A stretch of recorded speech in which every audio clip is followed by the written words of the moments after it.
pushing and teaching the biblical view of one blood, the biblical answer to racism. But now I've got skin in the game. And let me tell you, Joel, you are a piece of white trash. You're garbage.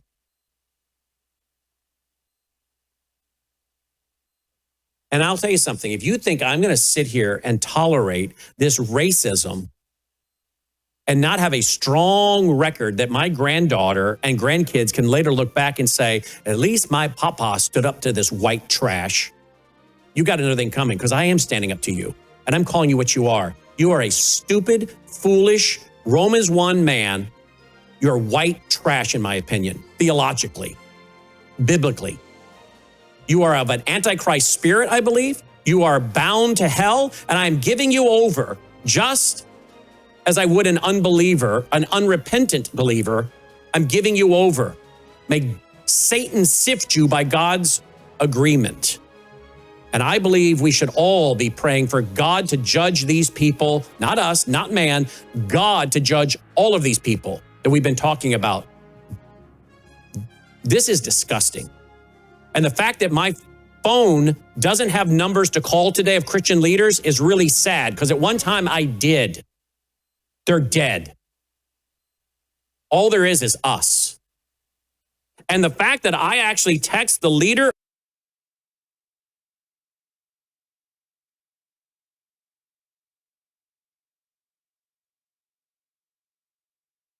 asking, well, who's Joel Webbin?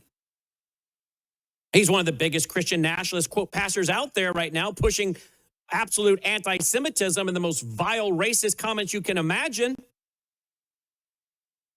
Are you not up on what's going on with Christian nationalism and Alexander Dugan and Tucker Carlson and these other movements that have penetrated the church?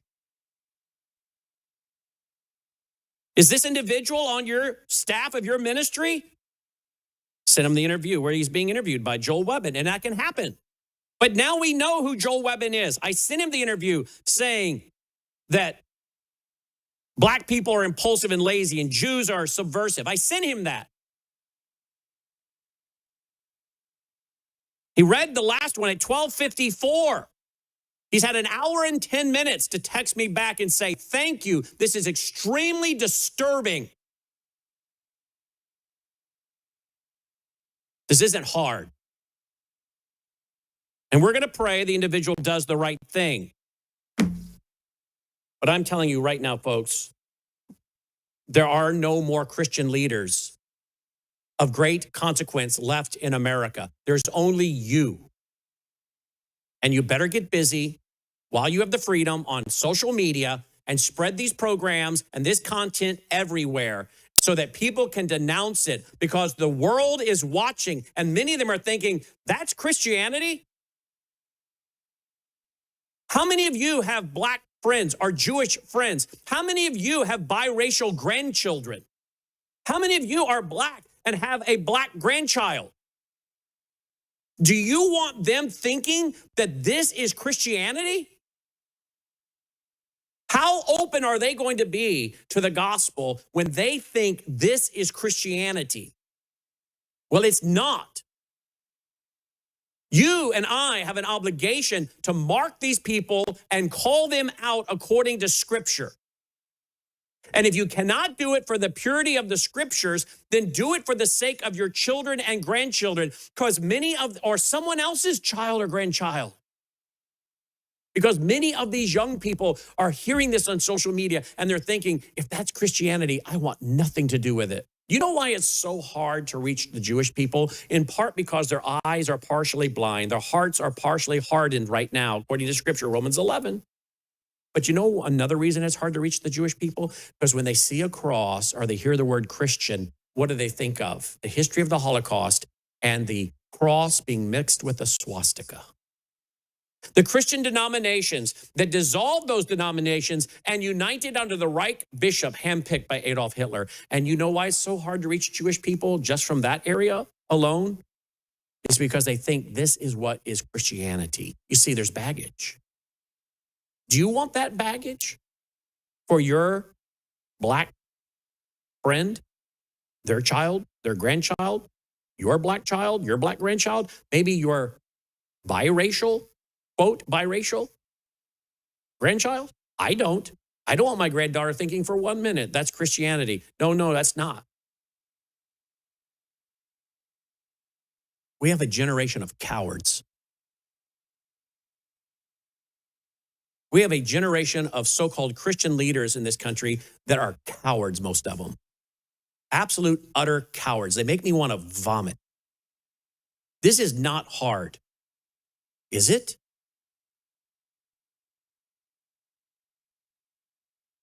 We're going to keep you posted. Like I said, tick tock for some of you that have gone on this man's show, rented him your buildings, let your staff go on his show. And I understand that can happen. But once you figure out who this guy is, tick tock. Where are the press releases denouncing this like I've done today?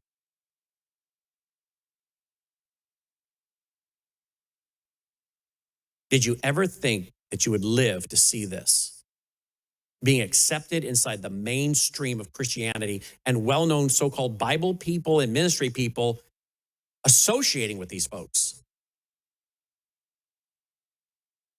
Well, maybe they figured out now eschatology actually is a clue to someone's theology. But isn't it interesting? The right and the left, they're united in their hatred of Jews. They're united in their defense of Islam now. They're united in their hatred of Christian Zionists. They're united in their hatred of dispensationalists. And here we are, caught in the middle. May God save America. Take care.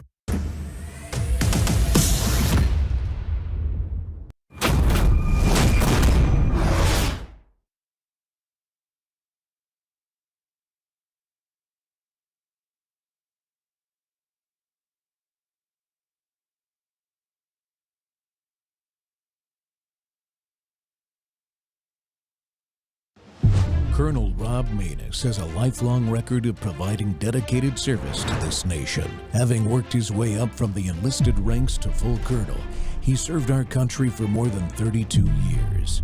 He has served as a bomber squadron commander, bomb disposal technician, Joint Chiefs of Staff Operations Officer, assisted the National Security Team with the campaign plan for the global war on terrorism. He authored the first theater nuclear war plan, and served as the Vice Commander of America's largest airborne intelligence wing. Colonel Rob Maness is a true American hero.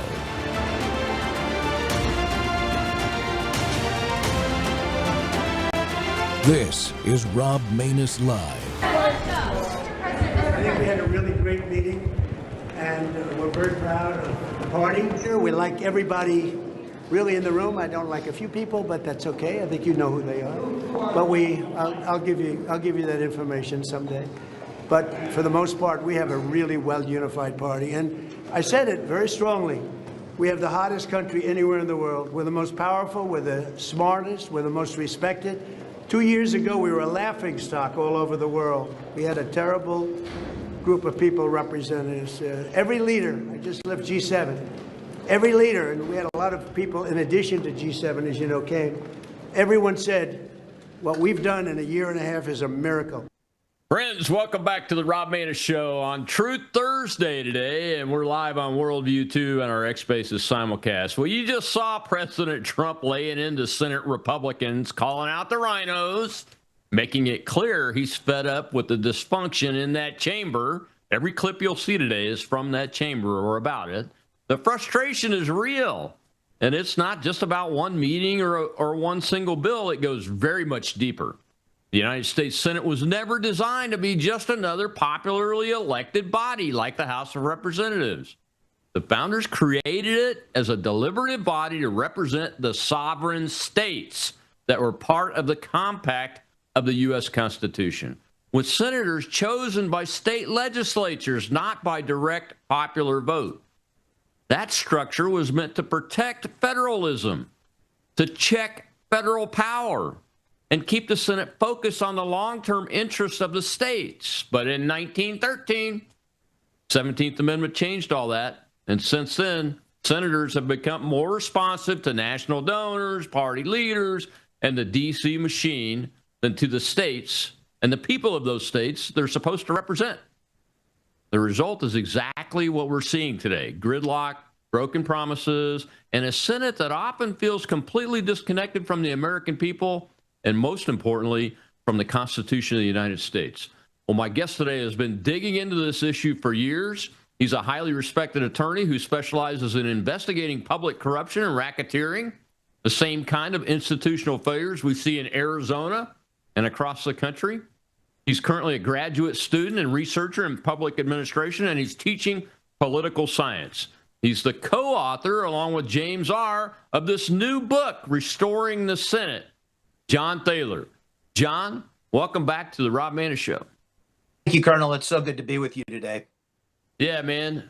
I tell you what, I'm excited to see the book. Finally, somebody has written about this issue in enough detail that maybe it will get through some people's heads that what happened in 1917 was probably one of the worst wrong turns the United States has ever had. Am I right? Oh, well, you're absolutely right about that. And I think one of the impetuses for the book was not just that James R. and I would talk about this on the air, but you have this very strong movement today from all over the country of people wanting to abolish the Electoral College. And what they don't understand at all is obviously why there is an Electoral College, what it does, why it's so important. But they don't understand that the entire formation of the Constitution was underpinned by this, that you had several different ways by which the states would check the powers. One is, of course, the Electoral College. The second one is that senators were not voted on by the people, but were selected in whatever process the legislature of each state chose. And then the third, of course, which is one we don't even think about that much, is that if you're going to change the Constitution, the state legislatures have a say in that. So those were the three safeguards that Madison put into the equation to ensure that the states had rights and that the federal government couldn't take them over. Well, you know, when you got to the turn of the century and you got, you know, I've talked about this before, I think one of the most fascinating periods of our history is the McKinley era. And it's because it is the age where we really get into the Industrial Revolution. It's where railroads are going across country for the first time. It's where oil starts to become very important. It's the beginning of the combustion engine and, of course, cars. And so you finally had, you know, what we call today billionaires and trillionaires, but that's when you first started having millionaires. And if you go back in time, the comments that are being made, the negative comments being made against Musk are the same comments that were made against Rockefeller and others, that they were going to somehow destroy our society. So you had lots of money in politics. Remember, and this is, I think, very important, you didn't have an income tax or barely had an income tax back then. So everything you did was at the state level, including your taxes. And corruption ensued, which, you know, happens anytime you have money in politics. And it got so bad that states like Delaware at one point couldn't even seat a senator for almost a 2-year period. And so in the wisdom of the populace, they said, well, this is horrible. There's these millionaires controlling everything. We'll let the people decide. And they passed the 17th Amendment, and they decided that from now on, you're going to vote for your U.S. senator. And I would bet you if you took a poll of, say, graduating college students today, and you asked them if they even knew what the 17th Amendment was, they would tell you they have absolutely no idea. It's not taught, as are many other things, but it's not taught. So the foundations that made this country and made the Constitution what it is have been entirely bypassed by education. And the result is that you have these comments constantly on X and other places. I mean, just spend 5 minutes on MS Now, and they will tell you they need to abolish the Electoral College. Well, like I said, that would be the second domino, and just wait till amending the Constitution doesn't go to the states anymore. It's really, really tragic that we don't know these things and that we don't at least examine what the cause and effect was. Prohibition was easy. Oh, wait, I can't drink. Let's get rid of this. I want to drink my alcohol. But you don't really know from things like the 17th Amendment what the effects are because nobody's really ever studied them. So James and I tried to do it here to give a history, to give a background, to kind of also make it fun because we think it's such an interesting time in our history. But also, if we did repeal it, what would happen? Yeah.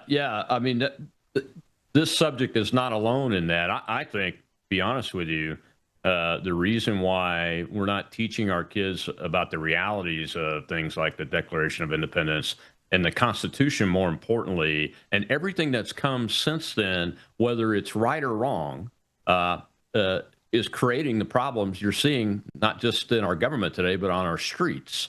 The Civil War is one thing. Look, the Civil War didn't settle any questions. The question being, can a state that signed up voluntarily for the compact voluntarily leave if it sees the compact's being broken in its judgment? That question has never been answered. We were talking before the show about people doing things in practice and saying it's the law and what the law actually says. That's a common problem in this country. And I think that's why we don't teach it to our kids, because we don't want them to look back and see all these questions that remain unanswered. But some of them should remain unanswered, like this question of whether voters should select U.S. senators or not. So John, in the book, you guys, one of the things you dive into is what's the reasoning behind the state legislature selecting senators versus what we've mangled it up to do? That's a great question. Look, what people, I think, don't realize, again, because they don't understand federalism, is that the states actually originally controlled the United States, separately and apart, of course, but they controlled the United States. And it was originally set up that way. The Articles of Confederation, which predate our Constitution, were designed specifically so that the states pretty much had all the power. The federal government had this very, very minimalist power. But it became very clear that we had two problems. One is we had interstate commerce. And you couldn't have each separate state regulating goods and services coming into their state or going out of their state. It's almost like what we have today with Iran saying, we're going to control the Strait of Hormuz and we're going to tax you. You can imagine if you had, and remember, there's 13 of them back then. We didn't have 50, but you had 13 separate territories, all taxing separately and controlling shipping separately and mandating what can come in and out of the state and on and on and on. So there had to be some focus on the federal government. With the Constitution, remember, different than the Bill of Rights, with the Constitution going forward and an interstate commerce clause in there, there had to be a regulatory body to settle disputes between the states so that the country could run as a country. But at the same time, the states were absolutely apoplectic about the idea of federal power and the federal government somehow taking over and essentially what's happened today, starving them out. We'll talk a little bit about the block grant problem and what it's led to. And of course, the Leering Center and all these things because of how we've now put the power in the federal government and how we dole that back to the states. But the states were terrified of this, that the federal government was going to wind up having all the control and the power. And the only way you could get a balance out of the Constitutional Convention to get the Constitution passed was to have this balance where states had this check and balance on the federal government. So again, the Electoral College was part of it to make sure that heavy population centers didn't control the election. It was done by making senators come directly from the legislature. And of course, it was done by making sure that the states had to also pass any amendments to the Constitution. But the other deal was, and we don't think about it this way, but the federal government was supposed to be kind of the CEO of a corporation. And each state was expected to be a different division, if you will, of that corporation. So if the corporation is made up of divisions, which are the states, it's the states that are supposed to have the power. That's why you have 2 senators, not a proportion of senators. That's why the Senate has its own rules. That's why the Senate has its own way of doing things, even with the filibuster to a degree. All of this was designed to protect from a tyranny of the majority. And that's what we've lost. And of course, if you listen to the DSA, to the socialist candidates who just won in New York, that's exactly the opposite. They want to throw all of this out. And if they throw all of this out, what happens?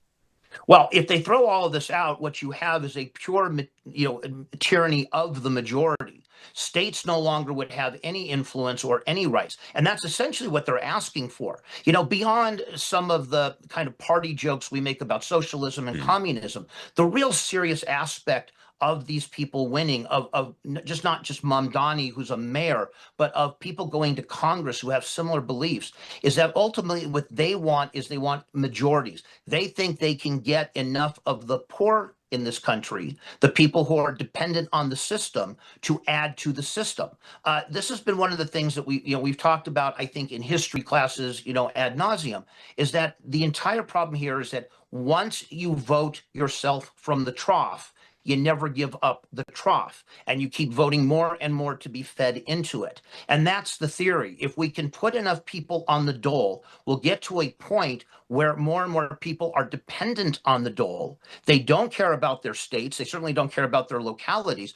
They simply care what the federal government is going to provide to them. And that sets up an entirely different dynamic in this country, where states have no independent, not only independent authority, but an independent identity. You wouldn't be any different living, say, in California than living in Arizona, than living in Texas, than living in Florida. And that's the real tragedy that they simply don't understand. Well, yeah, people are leaving California because they're going to Texas. Correct, and to Florida, and to Arizona. And quite often, though, they're bringing their communist baggage with them and trying to change those states. This has been, as you know, a big problem, especially maybe a little bit in Texas, but absolutely in Arizona, where Arizona, that was a very solidly red state for a long time, for a number of years there. And of course, in 2020, which went for Biden, I mean, outside of the fraud problem, obviously, that an election was even that close, that you have 2 Democrat senators, that you have a Democrat governor, a Democrat attorney general, a Democrat secretary of state in Arizona, is entirely because of 2 things: the illegal alien population shift, which happened especially under Biden, and because you have so many Californians taking California with them to states like Arizona. And that's essentially what the DSA is trying to do. They want to make California essentially, and what you see in Minnesota, the model for the country, and make it a nationwide set of issues, rather than, hey, I'm in California, I don't like, paying property taxes like I'm doing, income taxes like I'm doing, infrastructure problems, et cetera, highest cost of living in the country, I'm going to move. Well, now it doesn't matter if you move, because now everything is controlled by the federal government. Yeah, and that inherently limits freedom of movement, not through government force, but through desire and choice. All right, we got to take a break, John. When we come back, I want to dive some more into the book, talk about the balance between democracy and deliberation. And we'll see a clip from one. It's about one of the senators that was in the meeting yesterday that President Trump was talking about at the end of the show. Another senator. We'll be right back with John Thaler, author of Restore the Senate, or co-author, I should say, along with James Art.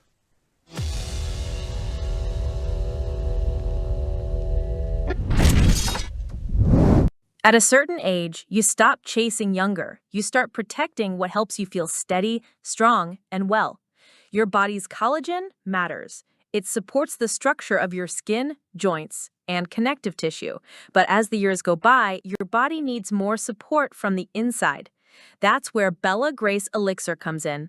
Bella Grace Elixir combines Verisol collagen, the world's most clinically proven collagen, with asteryl astaxanthin and cat's claw in a proprietary blend designed to help support the processes that reconstruct collagen, while also offering antioxidant and anti-inflammatory effects. And this isn't just for women.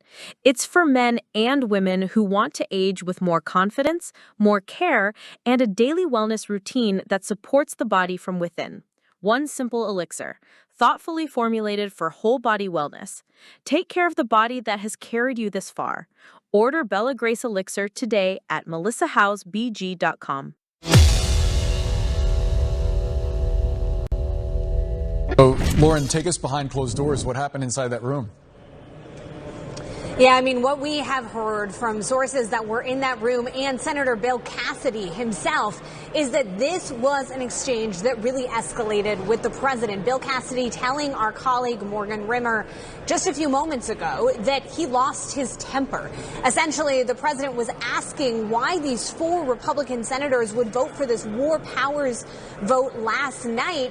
And at that point, Cassidy told our colleague Morgan Rimmer that He asked the president, is that a rhetorical question, or do you want to actually know the answer? The president invited him to share why he voted the way that he did. And essentially, Cassidy berated the president for what has transpired in Iran, for not being clear with Congress about his actions in the region, and essentially arguing that until he got a more fulsome briefing of what was transpiring, he was going to continue voting the way that he was voting.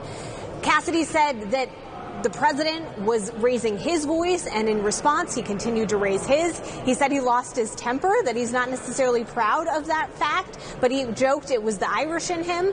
I mean, obviously, this was an extremely tense exchange. A lot of Republican senators coming out of that meeting noted that it had taken place. Some of them, Senator Tommy Tuberville, tried to downplay it to me, arguing that it was a really cordial exchange, that they were just having a difference of opinion.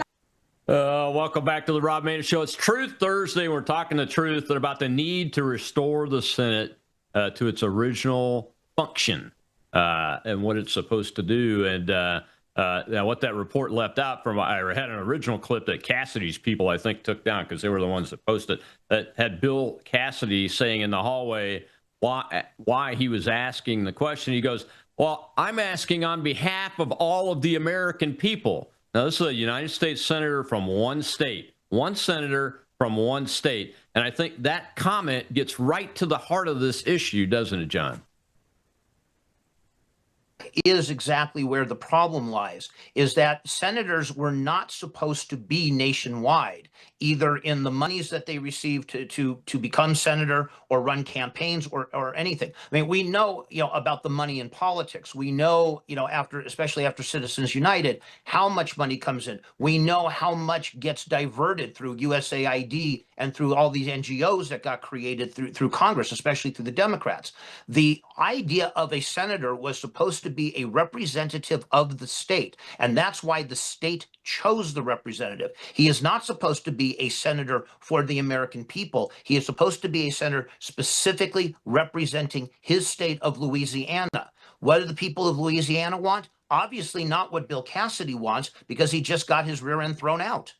And that's the problem. And now what you're seeing is this kind of payback of, I'm representing everybody. No, you're not. And even with the elections now being in the hands of the people, that still was never the point of this. This was always supposed to be, I'm representing the people of Louisiana. I guess Bill Cassidy didn't get the memo. He's not a very bright guy. Trust me. I'm very familiar. One of the questions that comes to my mind, though, with this particular exchange is the resolution they were talking about, which ultimately was represented and failed because he flipped his vote, by the way, after getting told to sit down and being called a lunatic by the president. Anyway, and that is the Congress, the Senate being the key functioning organ for the states in the legislative process, abdicating its war powers to the executive branch. That's what this is all about. Why are they yelling at the commander in chief for doing the things that they've abdicated on? Well, look, this is probably a whole other show, and it goes to my experiences in the Middle East and in Middle East politics. But I think with respect to how the Senate operates, it's a very good lesson in what happens when running for Senate becomes a national priority rather than a local one, a state one. Because again, if you're, it's not that you're going to keep money out of the hands of the legislature. I mean, obviously, legislative members are going to run for election. They're going to get money. They might even say, and if you elect me, here's who I'm going to appoint as U.S. Senator. And they may even do that. But to the degree that you have all this national money coming in and that you're no longer running from a state, you're running from across the country. I mean, look at the Tallarico race. Look at Paxton and Tallarico. And it's not obviously the only example, but look at all that flood of money. They're not running from Texas per se, even though it's Texas voters. They're running across the nation to get the donations to come in to be able to run. So, how much influence Texans have anymore, I guess we'll see on election day. Hopefully a lot to put Paxton in the Senate. But this is the problem. It was never supposed to be this way. The Texas legislature was supposed to decide, who do we think best represents our interests in the U.S. Senate? Who's going to do the most good for the state of Texas? Who's going to represent our wishes and our desires? And that's not what you have anymore. And so, this is what you get. You get four of these senators who, no longer Cassidy, but the others who depend on cash coming in from across the country, not from a legislature choosing them, who now take the position, based on popularity polls, oftentimes which are based on false information. And now that's what you get. You get people running for office who are running nationally and not locally. And it takes all of us, in the particular state that we live in, out of the campaign. Even though we get the vote, it takes us kind of out of the campaign and certainly out of the selection process. Because now, especially in the primary process, outside money and outside influence is playing almost an exclusive role in who's even determined to run in November. So say we turned back the 17th Amendment and repealed it. Do we have any surviving records of how the senator selection was operated in practice by the states? Yeah, we do. And what mostly happened back then is that there would be, I think of it as the House speakership election. It was very similar to that, where names would be nominated and put up for nomination, and then the legislature, unless it made a separate set of rules, but for the most part, legislatures then combined, usually you have two chambers of a state legislature, they would vote for the people, and they would have their own rules. Did you need a majority? Did you need a supermajority? Could you get a plurality if there were more than two candidates on the ballot? Each state had its own rules. But again, each state had its own rules. That was the beauty of this, that states could decide. And if you didn't like the rules, nowadays you could have a proposition on a ballot that changes the rules. You could have the legislature making changes to the rules, but you could make the rules make sense for your state.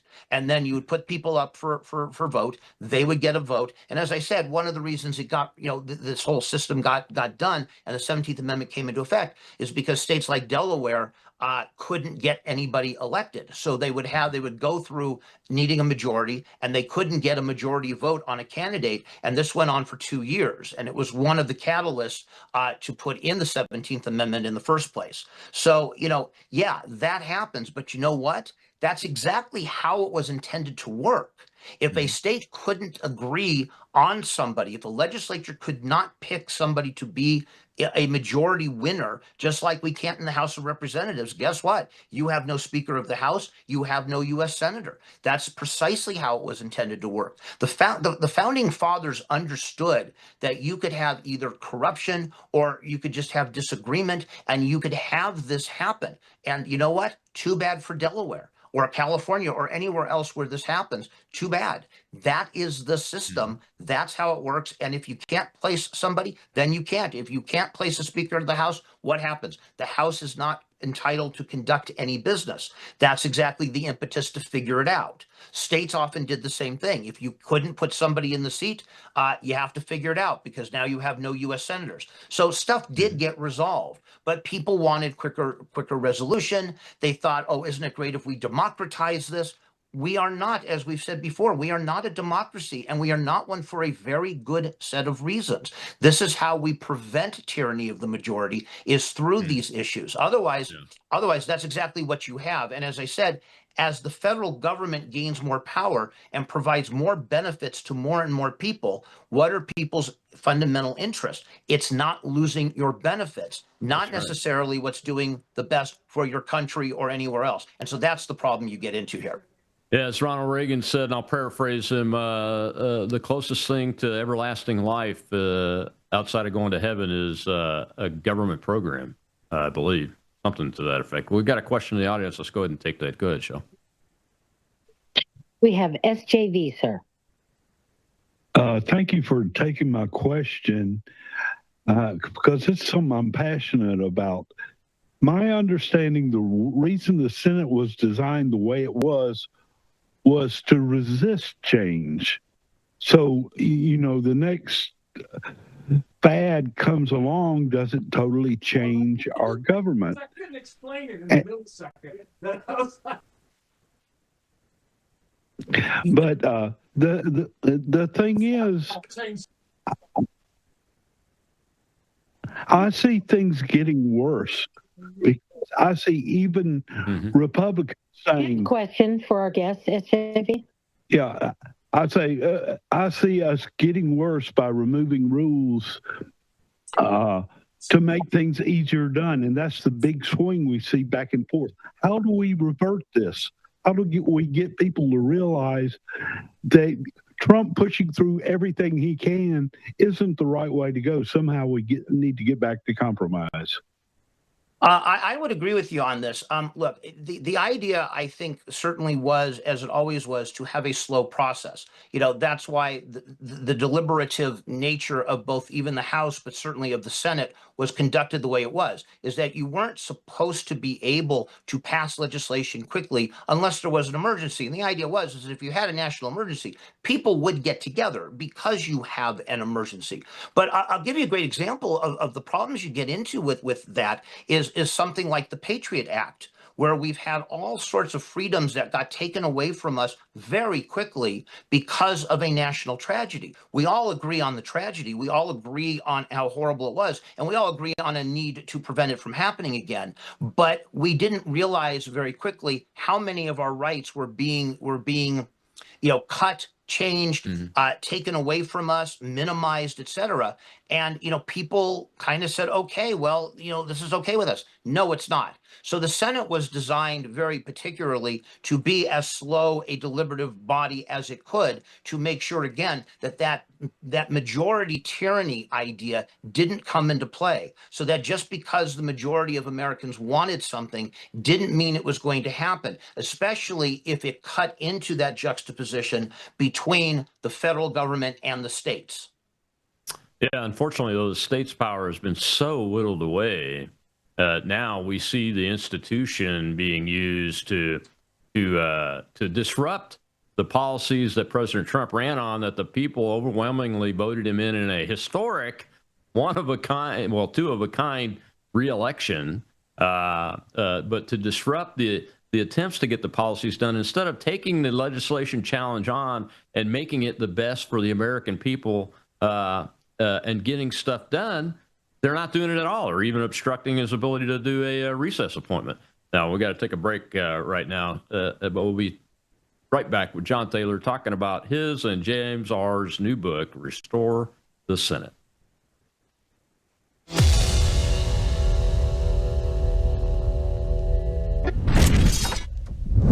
Take a look at the water you just poured. It looks clean. It tastes fine. But what's really in it? Lead, fluoride, arsenic, chlorine, pesticides, PFAS forever chemicals, pharmaceutical residues, and bacteria. Every single day, these toxins flow straight from your tap into your glass, into your family. It's time for Sentry H2O from Worldview Water. Sentry H2O is the ultimate water treatment technology, designed to remove harmful toxins, balance your water's pH, and enrich it with essential minerals like calcium and magnesium, the way nature intended. From commercial-scale systems to whole-house filtration to crisp, delicious drinking water right at your kitchen sink and shower, Sentry H2O delivers cleaner, healthier water everywhere you need it. No plumber, no tools, no plumbing knowledge required. Perfect for homes, apartments, rentals, RVs, refrigerators, and more. Because everyone deserves access to clean, healthy water. Visit worldviewwater.net. That's worldviewwater.net. It's official. NBC News has now declared that the second spot in the June 27th Republican Senate runoff in Louisiana will go to State Treasurer John Fleming. So the runoff now is set. Congresswoman Julia Letlow, State Treasurer John Fleming, and that means that Senator Bill Cassidy, two-term Republican incumbent senator who voted to convict Donald Trump in his second impeachment trial in January of 2021, has been defeated. He will be denied renomination, and he will become the first sitting Republican senator elected Republican senator since 2012 to lose a primary, to be denied renomination by his party. Again, Letlow clearly leading here tonight. Fleming, though, now safely, securely in second place here. Cassidy in third. The runoff set for June 27th. Welcome back to the Rob Maness Show. It's Truth Thursday. We're talking about the new book, Restore the Senate, by attorney John Thaler and his partner James R., a political commentator. And I just had to show that clip, number one, just to show the very lackluster performance that a two-term senator had when a real closed primary election occurred, and he was soundly defeated. Couldn't even get into the runoff. But two, that runoff is this coming Saturday on 27th June. Get out there, and Donald Trump endorsed Letlow in that race. So if you're listening to this and you're in Louisiana, remember that June 27th on Saturday. Go vote. John, the other reason I showed that clip is that none of that should be even in play based on what we're talking about here. It should be the state legislature. Now, did any states just have the governor appoint their senators under the old system? No, actually, the old system actually required that it be appointed by the legislature. The rules, as we talked about earlier, could be different from state to state, but it was the legislature that was in charge of doing so. So the idea is that you still had a people's body and a deliberative body, not just a single person or anything, because then you just give all the money to the governor. The governor picks the person who probably gave them the most money, and that's who your senators would be. So the idea is that this had to come from the entire deliberative body of the legislature, because those are the people who are closest to the citizens. That was the model. People really forget, I think, that the model here is that we vote for people to then represent us. And, we have in our states, we have even smaller districts than what we have. Right now it's about 750,000 people per U.S. House seat, give or take. For many states, that can be as small as about 75,000, so maybe 1/10. So the whole idea is that you have these small deliberative bodies. You have, local, district captains, if you will. You have, an ability to meet the candidates, see the candidates, et cetera. In Colorado, a friend of mine who's actually the person who introduced me to James R., Jim Wiley, is running for Secretary of State. And the way in which he's doing it is to go to these small deliberative bodies and groups and to introduce himself and to talk about the issues in Colorado, which obviously have become a lot more famous. Voting issues here have become very famous lately, but to go and talk to them and meet with them. And this is how you meet the people. This is how you don't have that kind of starstruck distance between you and the person who's controlling, what you do, what your life is all about. You actually are their friends. You're their neighbors. They understand you. You understand them. You all come from the same place. They get together in the state capitol and they pick somebody who's going to best represent you. Now, is this without flaws? Absolutely, it's not. Nothing in politics is. But is this better than what you have now? Absolutely. And your example of Bill Cassidy, I think, is an exact example, probably quintessential, of what the problem is. If Cassidy were trying to run for a third term, he would never have gotten off the ground, because the legislature would have said, yeah, you're not doing the job again. You're fired. Yeah. I mean, he wasn't doing what the state wanted him to do. How did the states transmit that to the senators when the senators were picked by the state legislature? Did they give them guidance? Yes, they did. Yeah, they absolutely did. And in fact, think of it this way. When congressmen, people talk about congressmen being on breaks, they never work. But we both know that's absolutely false. Congressmen fly back and forth consistently from their districts. They have meetings in their districts. They meet with constituents. They meet with businesses. They meet with individuals. They find out what's going on in your life, and they go back to Washington and they do it. So the idea that somehow they're not doing any work simply because they're not sitting in Washington, well, some of us actually applaud the fact that they're not doing the work in Washington. But the same thing with the Senate. But the difference is the Senate didn't meet as much with constituents. They met with the legislature. So they would fly back or drive back or horse and buggy it back in the day to their state. And again, remember, when you only had 13 states and then 15 and 17, et cetera, it wasn't like you had to come all the way to California yet. But when you went back to your home state, you basically met with your legislature and you talked about what the needs of the legislature were. Maybe they were passing a program that needed government funding. Maybe they needed something changed in interstate commerce. Maybe there was something in overseas commerce that they needed to be done. But the legislature could tell their Senate representative, the senator would go back to the U.S. Senate and try to accomplish it. Well, that makes perfect sense. The guys that wrote the Constitution were pretty smart.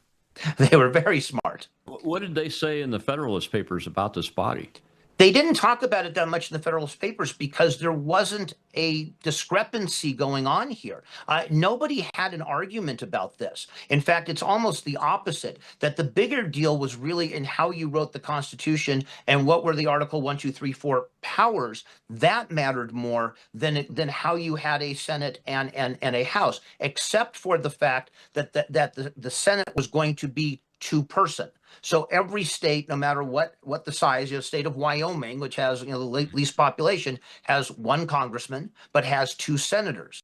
And that's why they have two senators, because again, they're not representing the people of Wyoming, they're representing the legislature of Wyoming. So it went into that total package of federalism. It went into an electoral college. It went into electing the Senate, and it went into the ability of the states to have a say in amending the Constitution. That was the trifecta. Oh, wow. All right, we got another question from the audience. This is great. I like getting questions from the audience. Go ahead, Joe. We have Joe Lanusa. Hey, thank you. A longtime fan, Colonel Maness, first-time caller. On the or mumblings back in the mid-1800s, I think Delaware was one that went a couple of years or some time without being represented. But this culminated up into the, of course, post-Civil War, early 1900s. What were the arguments to take senators from being essentially the state government's representative to be the people's in the state's population in the state's representative? What were some of the arguments that this was the constitutional amendment? They had to convince the people. What were the arguments at the time? Do you know? The biggest argument was corruption. The biggest problem that existed then, and I was talking about this a little bit earlier, is that you have to remember, up until 1913, when this passed, states were in charge. You didn't have a federal income tax system like you have today. So all of your money that was paid in taxes was on property taxes, sales taxes, and income taxes to the states. So what was happening was that the states were corrupt. States were getting what you see now is happening to the federal government. Look, money goes to where the power is, and that's where the power centers were the states. So what you had was all of the money going into the races for, state Senate, state, California be state assembly or state house as it is in Arizona, whatever your two state houses were, that's where all the money in corruption was going. And then that was a payoff orama. Where I think of this for California, where you have the Public Employees Union controlling the state of California. Well, who do you think are going to be the two senators that the state of California is going to pick? The state legislature in California is so left, is so off the rocker. Now, remember, they were not that way, 100 years ago, but they are that way now. And so if they were getting that right, you can only imagine who they would be picking. They'd be picking probably leaders of the unions to go now be the senators. The good side is that would be offset by the other 98 senators. So you didn't have the problem really at the U.S. Senate level. You had it within the states, and the states were so fed up with the corruption and with the money going there and all the money going into to who was going to be a U.S. senator, that's what was the impetus to changing this. The problem is they didn't really look forward on this. So they took a corruption problem that was happening because all of a sudden you had millionaires. Remember, all of a sudden you had John Rockefeller and others who are now making these huge amounts of money and being able to put it into politics. You had political machines like the beginnings of the Pendergast machine in Kansas City that were able to put people into office, et cetera. So you had to deal with that problem, but they didn't foresee that as millionaires had millions as compared to the rest of the folks, they were simply going to pay now for U.S. senators. They were going to pay now for House members. They were going to ultimately, as we see now,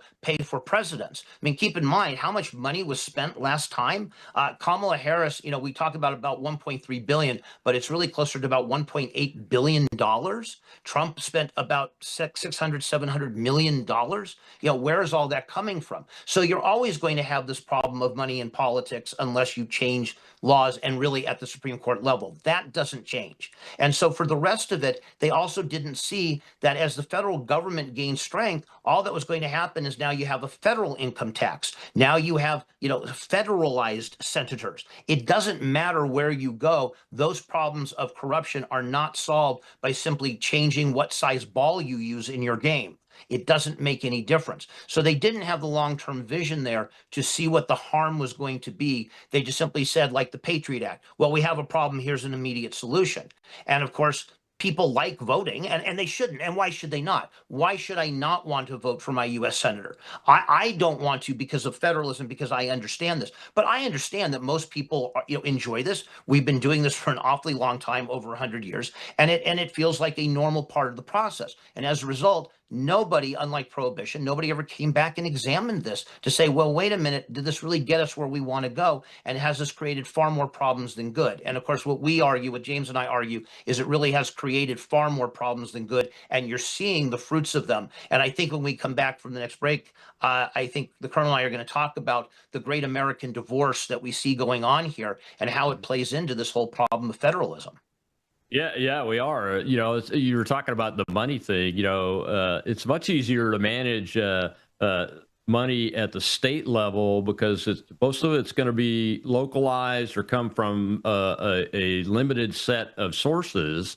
And then when we elevated it up to the federal level, now all of your senators are controlled by the same small group of big money entities, whether it be a person, a family, corporations, non-government organizations, government feeding tax dollars into non-government organizations like USAID did. I mean, the problem is much greater now that we've taken this on, and we'll talk specifics about that after this break. More with John Thaler, co-author of Restore the Senate. I've been talking about this for a long time, ever since before I ran for U.S. Senate, that we need to get back to the states being represented by the senators and not just another pack of voters, because the voters have our reps in the U.S. House of Representatives. That's why they're every 2-year cycles. That's why, because they're supposed to be closest to the people, and the senators are supposed to be representing the states. We'll be right back.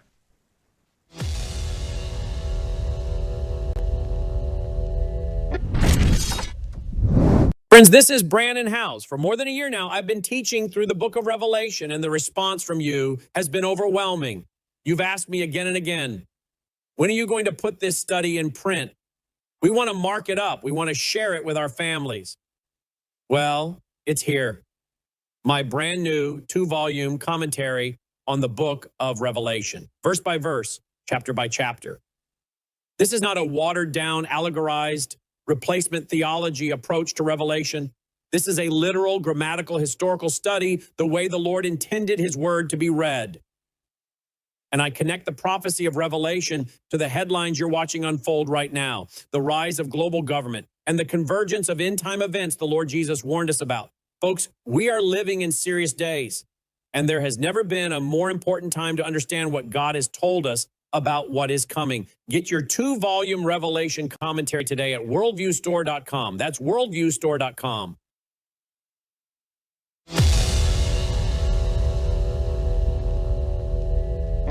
Right, but for example, on the Health Committee, you have Senator Collins, Senator Murkowski. They've already raised concerns about RFK Jr. I think when you have Matt Gaetz, there's already some Republicans who have spoken out and said some things.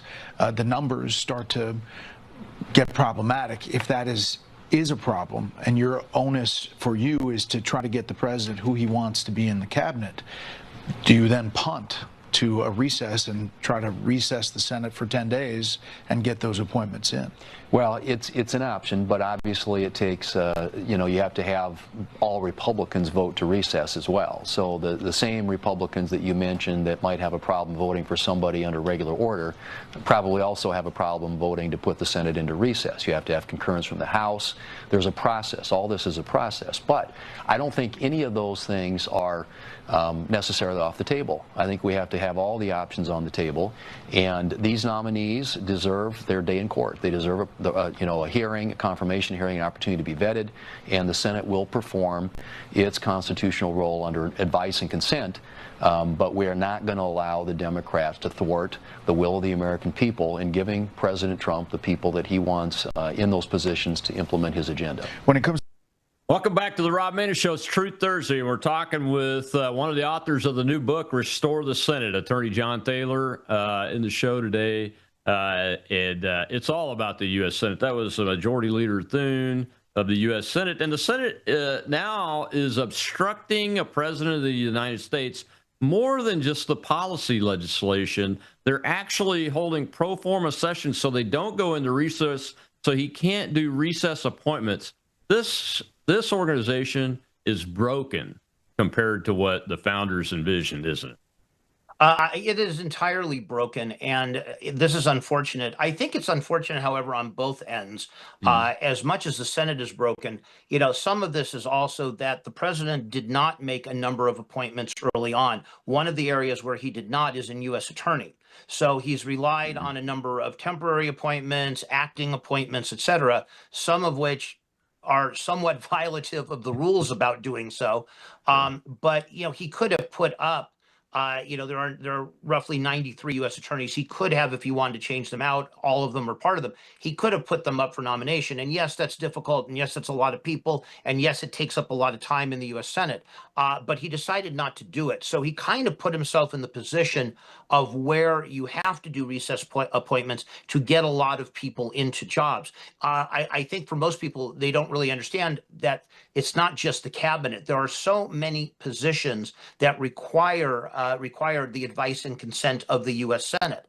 On the other side of this, I really, for the most part, there's a lot of things about John Thune I like. I know he's not popular among a lot of Republicans, but there's a lot of things I like about him. But one of the things that absolutely, almost to the point of at this point, disgusts me is exactly this, that either you believe in Trump's agenda or you don't. And if you don't, that's one thing. Say so, make it public. We can have a debate on that.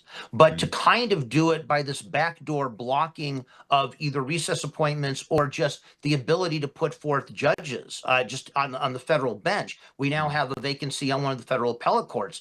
It is absolutely disgusting. You cannot get business done this way. And either the Senate's going to have to take up actual appointments and full hearings, because that's what the Senate is there to do, or it's going to have to allow the recess appointments, which for most people, if they don't know, last 2 years. So it doesn't last longer, but it'll last 2 years. You've got to do that to get this done. You cannot have a functioning federal government, a functioning executive branch without at least some level of recess appointments, given the dysfunction that you have in the Senate and the House, even though the House doesn't decide these. But the dysfunction there on getting things done is so great, and the divide is so great. And of course, in the Senate, the filibuster is so powerful in stopping people from being nominated and appointed that you're going to have to do something else. So I don't really understand at this point what Thune is doing. If you really don't like what President Trump is doing, say that. Just say that. Come out and say you disagree, and come out and tell us why. And then we can have that debate, and the Republican Party can have that debate. And Republicans, as Ronald Reagan used to do, I don't know if people remember this, Ronald Reagan, anytime he wanted something passed, any legislation at all where there was any question about its passage, got on TV, told the American people what he wanted to do and why he wanted to do it. And he said, call your congressman, call your senator, tell them to stand with this administration. So, this is getting to the point where I hate to say it because I don't like the term, but you're either for us or you're against us. And if you're going to be against us, say why. Stop playing these silly games, these silly procedural games to stop the agenda. Yeah, I appreciate the Reagan reference, but I mean, Donald Trump does that on steroids because now he has social media, he's on television, he's at rallies, and every single time, every single time he talks about the SAVE Act, the Save America Act, I think is what it's called, and that over 80% of the American people, including Democrats, need that to be there. Matter of fact, most people, if you polled them and asked them this question, why did you want Donald Trump to be president again in spite of all of the craziness? I bet you they would say to fix our election. Yeah. Well, and certainly from someone like me and my other book, Report to the Governor, I mean, that's one of the key issues for me is fixing elections. And of course, one of the things we talk about in Report to the Governor is the disaster of mail-in balloting, how fraudulent it's become, why it's become this way, how easily it's controlled. And one of the things that you see, especially between 2020 and 2024, is the number of mail-in ballots versus the result. The number of mail-in ballots that were counted in 2024 was about a third of what came in 2020. And yes, we had a COVID problem. And yes, some of this was because we had to take some extreme measures. I get it. But the difference here is night and day. Trump wins every one of the battleground states versus not only losing those states, but losing states like Arizona, where we have proved that fraud made a difference in that race. May have made a difference in many of the other ones, but in Arizona for sure, that 11,400 difference in vote count was because of the fraud within mail-in ballots. And when you see what goes on in California, and then you get Gavin Newsom and others going on the air and saying, oh, it's a travesty, this is fine, you're messing with our elections, we have free and fair elections. In my 2007 book, The Decline and Fall of California, and in the new edition I'm doing a book called Revisiting that book, which will be out in the fall, just in time for the election. We talk about this in the second chapter of the book calls California, it's titled A Most Undemocratic State. You want to make your state undemocratic, use mail-in ballots. So, the SAVE Act, there are things about it I like. There's things about it I don't like so much. It does have certain difficulties for some people, for sure. Are there other ways we might have tackled that? Maybe. But the bigger issue to me is not even the ID matters. But to me, it's not even just the ID. It's the fact that you can have mail-in ballots sent to everybody like they are in California. By the way, I haven't been a resident of California since 2011. I still get a mail-in ballot from California.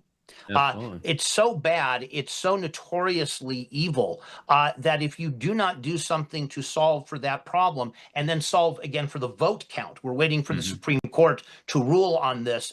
It'll be tomorrow. But the vote count problem of you can vote for this, a week later, a month later. California allows 30 days for a ballot to come in. Is the mail system this bad that you can actually postmark your ballot on the day of the election, but a month later it comes in? It's an absurdity, and yet it's allowed, and it's absolutely positively not just killing elections, but more importantly, killing our confidence in them. And when you live in a federalist system, when you live in one where we are voting for representatives to then vote for us on what we want, how we want it, it is about as undemocratic as you get. But the left wants democratic. They want democracy. So explain to folks real quick, John, the difference between what was intended and this democracy that the left keeps talking about. Although we have a democratic republic, I get it and all that stuff, but there are two distinctly different things. I think one of our founders said something to the effect that a democracy is two wolves and a sheep at lunch, and the wolves are trying to decide, who gets how they're going to eat him. Yeah. Look, democracy is a really fascinating concept. There really aren't true democracies in too many places, except for the fact of voting sometimes for leadership, does sometimes do that. But even in Britain, for example, you're voting for party. The Labour Party, the Conservative Party, you're voting for the party, and then you know who the person's going to be. You know who's going to be in charge. But you're not voting for Keir Starmer. You're voting for the Labour Party, and then the Labour Party is telling you who that leader is going to be and who's going to be in charge. In the United States, when we created this United States, states had independence. It was extraordinarily important that you did not change that. One of the reasons, by the way, was the opposite of what people think: freedom of religion. States were founded by different religions. And the whole concept here was that, the religion, the Quakers in Pennsylvania were going to be different than the Methodists, which were going to be different than the Baptists, which were going to be different than the Presbyterians, and different from the Lutherans, etc., and certainly different from the Jews. It was going to be different. And those differences in moral clarity, in view of the world, in child rearing, even in families, in how you operated, how you did things, how you conducted business, were different from state to state because of how they were founded and how they were developed. And so we couldn't have a democracy. You couldn't have a tyranny of the majority. You had to have a system where states had a say, where you certainly had a different way of doing things within your state, but the states, with respect to the federal government, had to have their way. And the problem was, again, like with the Electoral College, is that you ran this risk that only a few concentrated areas of the country, obviously a majority is a majority, but where you'd have concentrated areas of the country determining what everyone else in the country did. So, you'd have New York and California determining what happens in Missouri and Arkansas, except Missouri and Arkansas are not California and they're not New York. We wanted to preserve this independence and the differences. We live, viva la difference. We live the differences. And again, it goes back to something that's on all of our coins and on all of our money. E pluribus unum. Out of many, we are one. That's right. That's what it meant. It didn't mean democracy. It meant that we celebrate the differences, that we learn from and experience and enjoy these differences. So as you said before, if I don't like what's going on in California and 800,000 people a year don't, I can move from that state and go somewhere where I do like it. That's what this was supposed to be all about. You can't have that if you have population concentrations deciding what the rest of the country can and cannot do. That's exactly what democracy would be. It would be a tyranny of the majority, and it's exactly antithetical and heretical to our Constitution, to the rights that are in the Bill of Rights. And so as we come up on a 250-year anniversary of this country's founding and of the Bill of Rights, that's what people should understand. These individual rights only make sense if the majority cannot take them away from you. Yeah. And that's the danger we're running with the socialists, with what's going on in New York, and what's going on with the Democrat Party. That's really the danger we're facing. That's exactly right. And we were designed to not have to face it. We got to get back to that. I agree with you guys' thesis and premise in the book. How can folks find the book? The book is available on Amazon. It is available both on a Kindle edition and, of course, the softcover edition. We may make a hardcover edition available if people want it, but we think the softcover edition works just fine. It is also available. We have a website for this, as we often do, restoringthesenate.com, restoringthesenate.com. You can go there and not only see a number of things about myself and about James R. and about Pirate Radio. We'll be back on the air starting on Friday. We've had a little hiatus for the summer, for the beginning of the summer, but we're going to be back on Friday. People can find out about us, find out about the book. They can read some sections from the book, and they can not only order it there, but they can order autographed copies with both James and I will be autographing and sending out. We already have a number of orders. We should be getting those out within the next week or two, but that's a great place to order it and find out more about us and more about the book, and it's great to take a look at before you buy. We hope you all do. Well, thanks, John. I appreciate your time. We will see you later. I'm sure you'll be back on the show. All right, folks. Remember, the 250th is coming up next week. I will see you on July 6th. We will be celebrating and doing some business up in the Washington, D.C. area. And remember your ancestors. Mine, William Maness, was a private in the Continental Army, the North Carolina line. They had just defeated the British invasion of Sullivan's Island around Charleston and are holding positions as the British flee to the north. That's what's happening today in my ancestors' life 250 years ago. Remember them because they are the reason why we have the chance to talk about this right now and do something about it. And you can get my book, What You Can Do About It, at Amazon and at robmaness.com, and the bonus chapters at robmaness.com, and it's free. I'll see you on the July 6th, more Monday, here on the Rob Maness Show.